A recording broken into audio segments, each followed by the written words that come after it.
السلام عليكم ورحمة الله وبركاته. تقصيرزان آية حنفي مذهب النصوص فقيسنا يا ما تريدي أقيدة تشأم يا دا أيام الناس على تشامي أنا كن ماما يا دا آي وكن ويا دا ساهتن خير وشر تأثير بعض.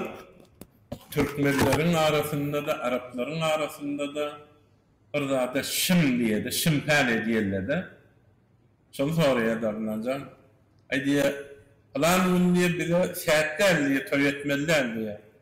Falan gün ikramçılığa yer koşmalar diye.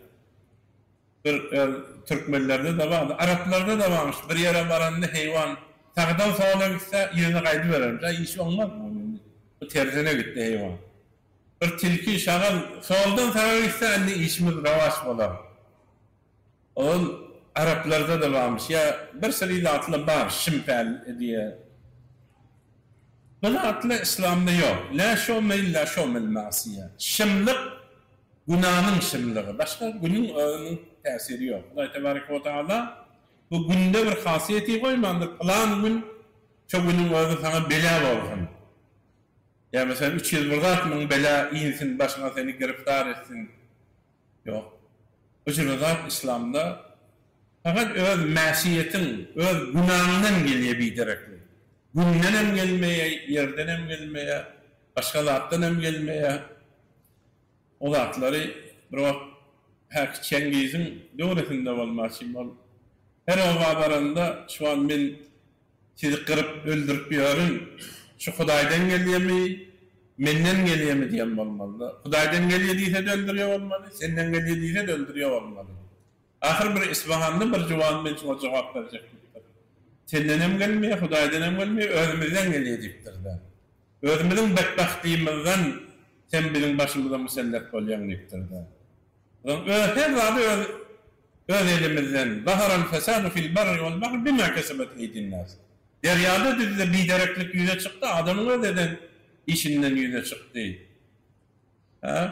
Peygamber Aleyhisselam diyor, la adva ve la tiyara ve la hamete ve la safa. Bir dert başka bir adama Hudayın iradesi olmasa yokuşmaz.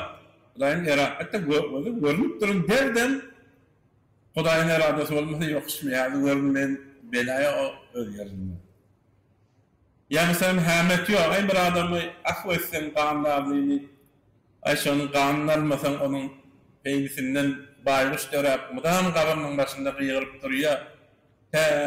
Ne şu vakit şey deyip Araplan etiyor, o da biderek kurulun. Ama bir de şimpel etmek yankıyanır, o da doğru değil. Safar ayında belayı niye? Bu atları yok.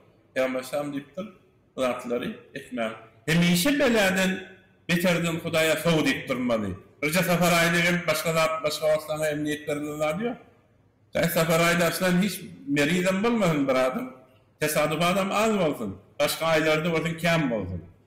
Başka aylarda merilik yine bir zat kem olsun. Yok bu zat bir cüre safar ayında geliyor. Falan ay yıldızı düşmandır. Ay nimeti nimetliktir. Bu zatlı yok İslam'da.